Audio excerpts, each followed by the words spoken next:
Okay, Namaste. Welcome back to the session of energy engineering. I hope in the previous session my colleague has started with the diesel engine power plant, wherein he may have started different methods of starting the diesel engine along with that cooling methods of diesel engine. So again I will be brushing up with the cooling methods.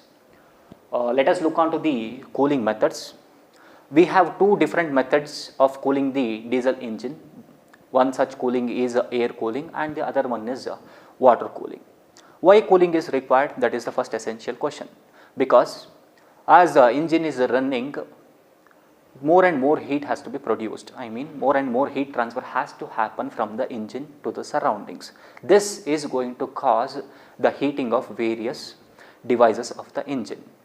If overheating is going to happen, then engine is not going to perform to its maximum extent. So because of that, we need to make sure that cooling is going to happen regularly and then engine is going to work in a proper fashion. So cooling is essential in order to run the engine in its maximum efficiency. So we have two different cooling methods of diesel engine. One such cooling is air cooling, another one is water cooling. Let us try to understand. If we want to cool the engine, we need fluid. Here we have two methods, one is air cooling and water cooling, both are fluids. In the sense, in order to cool the devices of the engine, we need fluid. Based on the fluid, cooling methods are classified. In case of air cooling, the engine block is provided with enhanced surfaces. These enhanced surfaces are called as fins. So these fins are nothing but the extended surfaces, in the sense to the engine cylinder or engine cylinder head as well as to the jacket, extended surfaces are provided. Why these extended surfaces? When air comes in contact with the extended surfaces, it is going to absorb the heat from the extended surfaces. Why the extended surfaces are attached to the engine cylinder? Because this fluid, what we have considered as air, has to spend huge amount of time on the extended surfaces. More the amount of time spent by the air, more will be the heat transfer rate from the engine. So because of that, huge amount of extended surfaces are provided surrounding the cylinder and then air is allowed to pass through the extended surfaces. Thereby we expect the cooling from air. Such a type of cooling is called as air cooling. We know air is a gaseous substance in which molecules are loosely packed. If I want maximum efficiency of cooling, I cannot get the maximum efficiency for loosely packed molecules. So because of that, if I want more efficient cooling, then I need to look on to water cooling, wherein water molecules are closely packed with each other and then they are going to absorb huge amount of heat from the surfaces. So because of that, water cooling has more important, or it has a more efficiency when compared to that of air cooling. So in water cooling, we have 5 different methods for diesel engine. One is a thermosiphon, forced or pump cooling, thermostat cooling, pressurized water cooling, as well as evaporative cooling. So these are the 5 different methods we have in order to cool the diesel engine. I hope in the previous session my colleague has dealt with thermosiphon cooling method. Thermosiphon, in the sense, thermo stands for heat, siphon stands for tubes, pipelines. So with the help of the pipelines, when actual heat is absorbed by the water, with the help of the pipelines, the flow will be induced and then the cooling is going to happen. That is why it is named as thermosiphon cooling. So that method is already over, it seems. Let us look on to the other methods with which the diesel engine has to be cooled. So other methods are forced or pump cooling system, thermostat system, pressurized water cooling system, as well as evaporative cooling system. Let us look on to the forced or pump cooling system. Here in case of water cooling systems, one of the main thing is all the working principle of water cooling system remains the same. Only thing is little bit pressurizing or depressurizing or increasing the temperature or decreasing the temperature, these things will be there. But the main principle with which water cooling works is same. Let us try to understand that main principle of water cooling. We know as engine runs, it is going to generate huge amount of heat. So, this heat has to be dissipated to the atmosphere. In order to dissipate the heat to the atmosphere, we have provided extended surfaces. These extended surfaces are called as fins. So, now we are dealing with water cooling. That means these extended surfaces needs to be immersed in water jacket. In the sense, water has to flow over the extended surfaces, as I mean these extended surfaces are attached to engine surrounding as well as engine cylinder head. So, this water has to flow over the engine cylinder surrounded area as well as engine cylinder head. Then it is going to absorb the heat from engine cylinder as well as the cylinder head. So, now water is heated because it has absorbed the heat from the various parts of the engine. Now, I cannot replace the water continuously in order to cool the engine. This water needs to be reused, recycled. So, because of that, what we have to do is the hot water what is generated now has to be cooled again. So, in order to cool the hot water, we are available with radiator. So, radiator is a device in which hot water from the engine side has to be cooled. How to cool the hot water now? In order to cool the hot water, again we need some fluid. That fluid is nothing but air. In the radiator, the water from the engine side, the water which has absorbed the heat from the engine will flow towards the radiator side, in which water is going to flow through the tubes, and those tubes are exposed to the air. That means what? This air is going to absorb the heat from the water which is flowing through the tubes. Thereby, the air is going to get heated up, as well as the water which is going to flow through the tubes is going to cool down. Then the cold water is again recycled towards the engine side, and hence we can circulate the water throughout the operation. So, this is how the cooling principle works.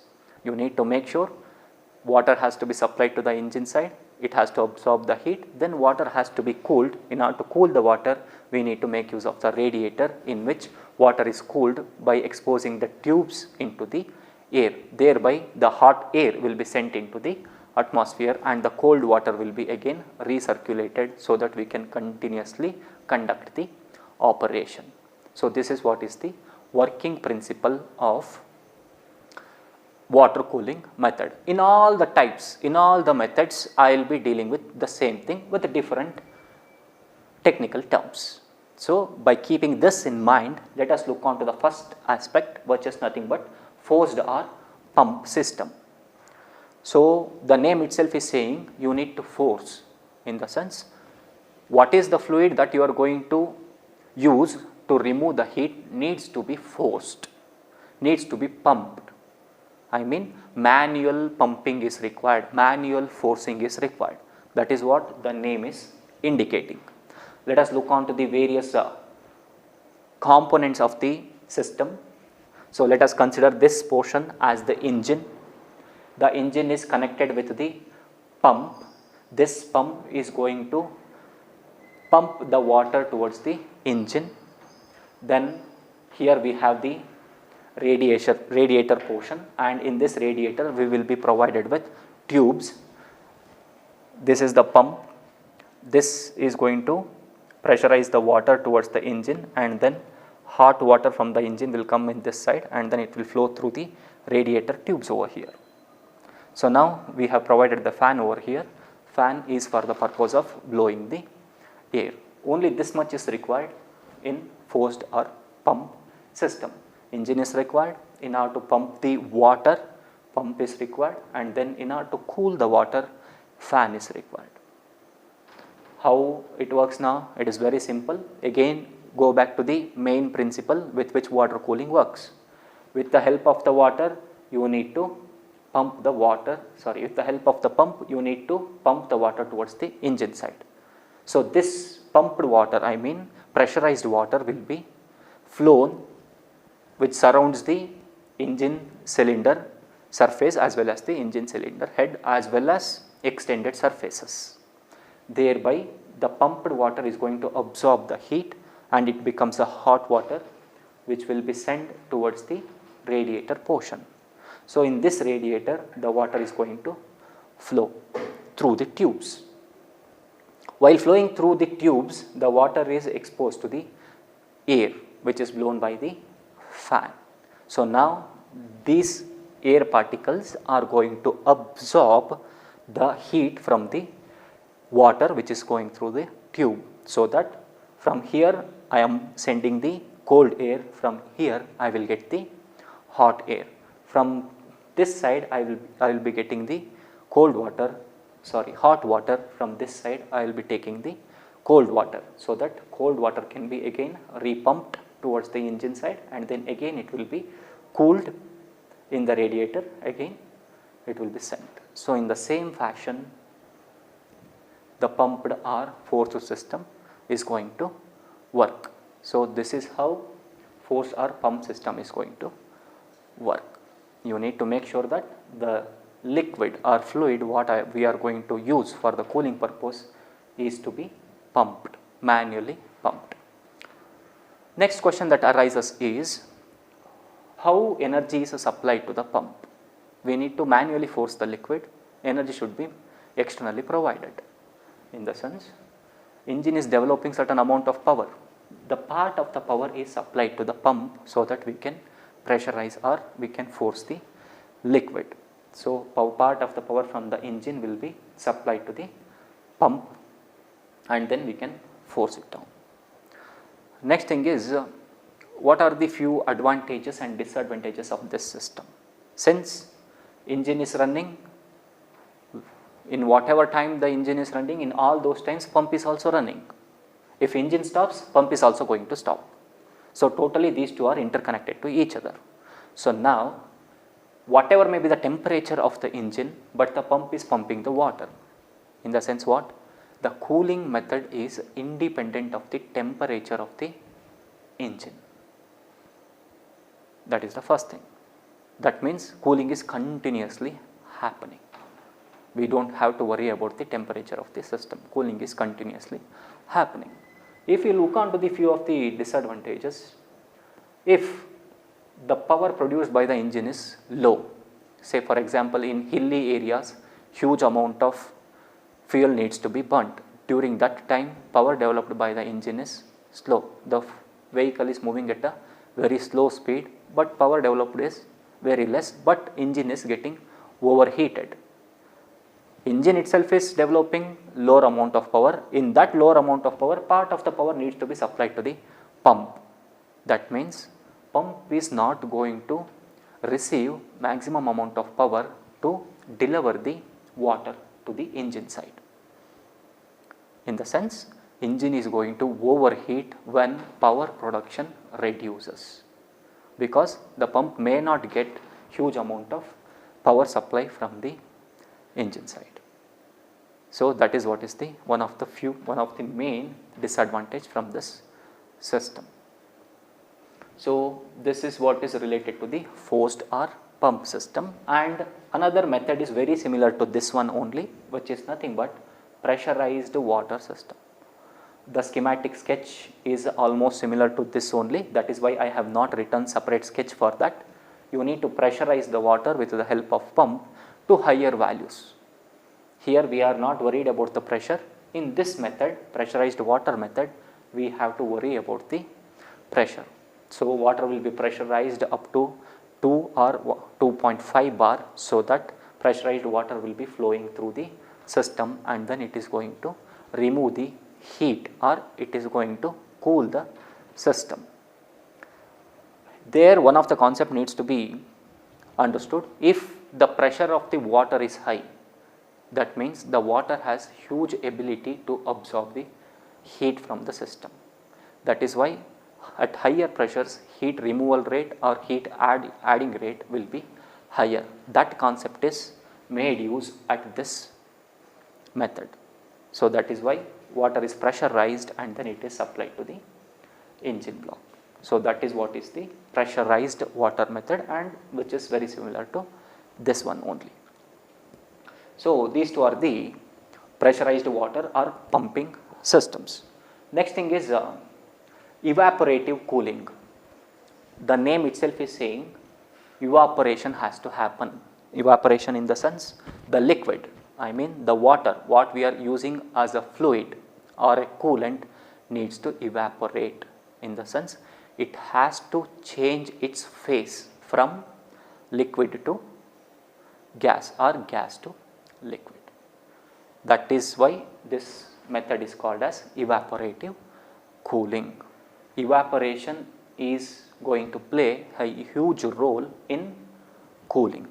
Let us look on to the schematic sketch and then we can look for the working principle. Here we have the cylinder block which needs to be cooled, inside which we have mounted the pump in order to pump the fluid, I mean pump the coolant, which is nothing but the water. We have the pipeline, and this entire portion is considered as the radiator, and in the radiator one segment is going to take the steam and other segment is going to supply the water. So, this is what is the schematic sketch which is saying to us. Since we were talking with respect to the evaporation, change of phase, in case of change of phase we need to give importance to the latent heat. Let us try to understand the latent heat.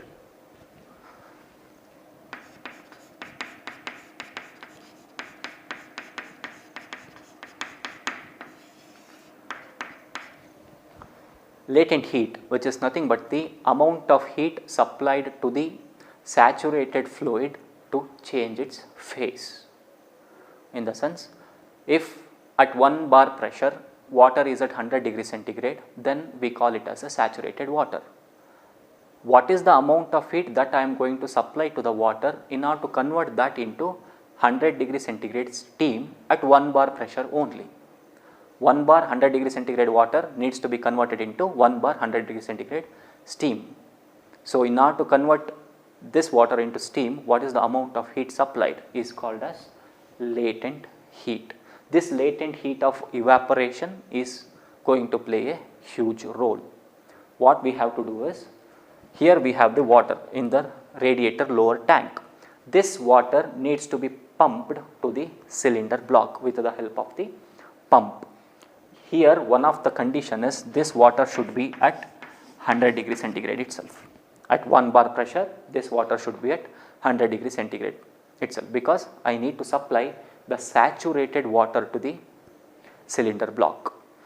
This saturated water is pumped with the help of pump to the cylinder block. So, now by absorbing the heat from the cylinder block, the water has converted into steam. This steam is passing through this pipeline now. Now, it is going to pass over the channels which we are provided in the radiator, and then this radiator channels are exposed to the air. Air is blown through these channels now in this fashion. In the sense what? This steam is exposed to the air. Air is at atmospheric temperature, steam is at 100 degree or more than 100 degree temperature now. That means from the steam to the air the heat transfer has to happen, because steam is at higher temperature, air is at lower temperature. So, now while coming out from the radiator channels, this steam is completely lost its latent heat, what it has absorbed in the cylinder block, thereby it has got converted into saturated water. That means whatever the evaporation of water takes place over here, that has been reversely happened over here, in the sense condensation has happened over here. So, due to the condensation of the liquid vapor, the liquid is formed. On one side steam is going to come, on the other side we are going to get the water. Make sure this should be a saturated water. Again, this stored water will be pumped with the help of the pump towards the engine cylinder block. Here it is going to absorb the latent heat and it will be flow through the channels in the radiator, wherein it is exposed to the air and then it is going to condense as a water. This is how the process is going to happen. The circulation is going to happen continuously. Here one of the advantage when compared to the forced system is we will be making use of latent heat. Here saturated water is supplied, saturated water has to be converted into vapor over here. In order to convert that vapor, huge amount of heat is required. From where that heat is supplied to the water? From the engine cylinder block. In the sense, water is absorbing huge amount of heat from the cylinder block and then it is getting converted into vapor. Thereby evaporation, cooling is happening to the engine. So this is what is the evaporative cooling method. In almost all the industries they have adopted this kind of cooling since it has the high efficiency. So this is related to the evaporative cooling, and we are with the last type of cooling, which is nothing but thermostat cooling. Here thermo in the sense heat, stat in the sense sudden, instant. So thermo, heat, stat, sudden. In the sense, thermostat is a device, it is going to operate when the certain temperature is reached. It is going to work at that particular temperature only, and suddenly when that temperature is decreased or increased, it is not going to work. So that is why the cooling method is called as thermostat cooling. The main difference between thermostat and thermosiphon is, in case of thermosiphon, natural circulation of water was expected, wherein in case of thermostat it is a forced circulation of water. One of the pump is used to force the water towards the engine cylinder. So we can write the pump over here. So external device is required to force the water. So now let us look on to the various components of the system. So this entire portion is the radiator portion. This is the upper tank of the radiator, lower tank of the radiator. These are the extended surfaces. What we call extended surfaces as, they are nothing but the fins. Rate of heat transfer has to be increased by these fins. This is the lower tank from where water is going to flow towards the engine block. This is the engine block, and this is the passage for hot water, and our thermostat is placed over here. This is the thermostat, and this pipeline is nothing but the bypass, and this is the fan which is going to induce the circulation of the air. So now let us look on to the operation. From this tank, this is nothing but the water tank, cold water tank. From this tank the water is forced towards the engine cylinder block. So this is the engine cylinder. Now engine has operated to certain extent, engine has generated certain amount of heat that needs to be eliminated. I mean engine needs to be cooled. This water is going to absorb the heat from the engine surface, so that it will get converted into hot water at this stage. This is hot now. So hot water has to flow through its channel in this direction. Before passing on to the overhead tank, so it has to be passed through the thermostat. So this thermostat is the device which is going to allow the water, or which is going to resend the water. So why it has to happen like that? We are very clear that water needs to be reused.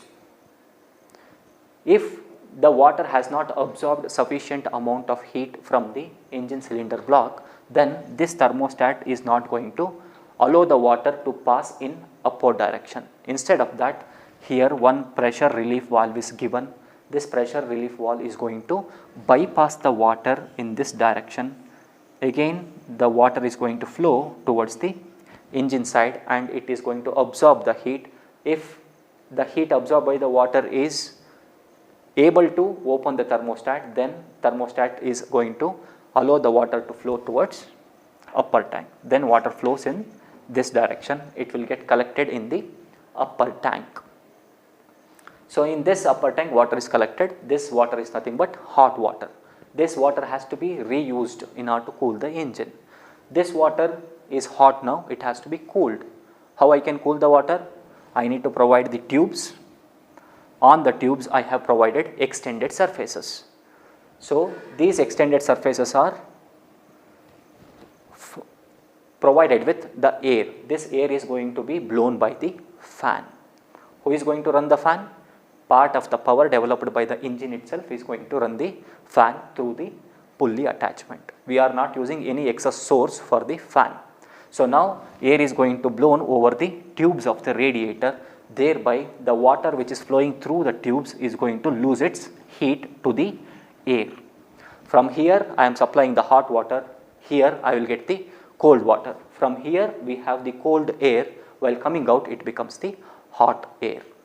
So, this is how cooling of water happens. Then this water is again pumped towards the engine block, then it has to absorb the heat from the engine blocks, then it has to pass through the thermostat, again the process has to get repeated. So, here one of the main thing is thermostat, how thermostat is going to operate, how thermostat is going to work. We have zoomed this thermostat here. Here is the typical thermostat sketch. Let us look onto the thermostat now. This is the inlet passage of the thermostat and this is the outlet from the thermostat. In the sense, inlet is this portion, outlet is this portion. This is mounted in this fashion. So, I have zoomed it over here. This thermostat consists of bellows. These bellows are made up of copper tubes in which we have certain fluids such as ethers as well as alcohols. So, these fluids are going to heated up when the water gets in. When water enters into the thermostat, this bellows consisting of the fluid is going to be heated up. Once the fluid is started to heated, it is going to convert into vapor, thereby it is going to apply the pressure on the bellows. So, that bellows are going to rise their size in the volume. I mean bellows volume is going to be increased. When these bellows volume are going to be increased, it is going to push this valve in the upward direction. So, these bellows are going to increase now because of the conversion of fluids which are present over here into vapor, thereby it is going to push the valve above its seat, so that a passage will be provided and then the water is going to be sent out of the thermostat. What we are trying to look over here, this conversion, this bellow expansion is going to take place only when this incoming water to the thermostat has the capacity to convert this liquid into vapor. If it has not the capacity to convert this into vapor, then this water is going to be allowed through the bypass valve. This is what I have shown here as a bypass valve.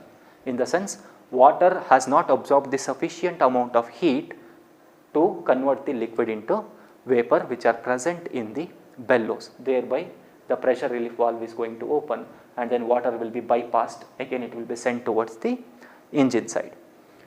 Next thing is, when the water temperature is reduced, the expanded bellows are going to contract again the valve is going to come and sit in its position. In the next process, again these are going to expand, this is going to be lifted up, water is going to flow through this. If this contraction happens, this is going to come and sit in its position, thereby contraction of the bellow is going to happen. So, this is how the bellow, I mean the thermostat is going to operate. That thermostat has been provided over here.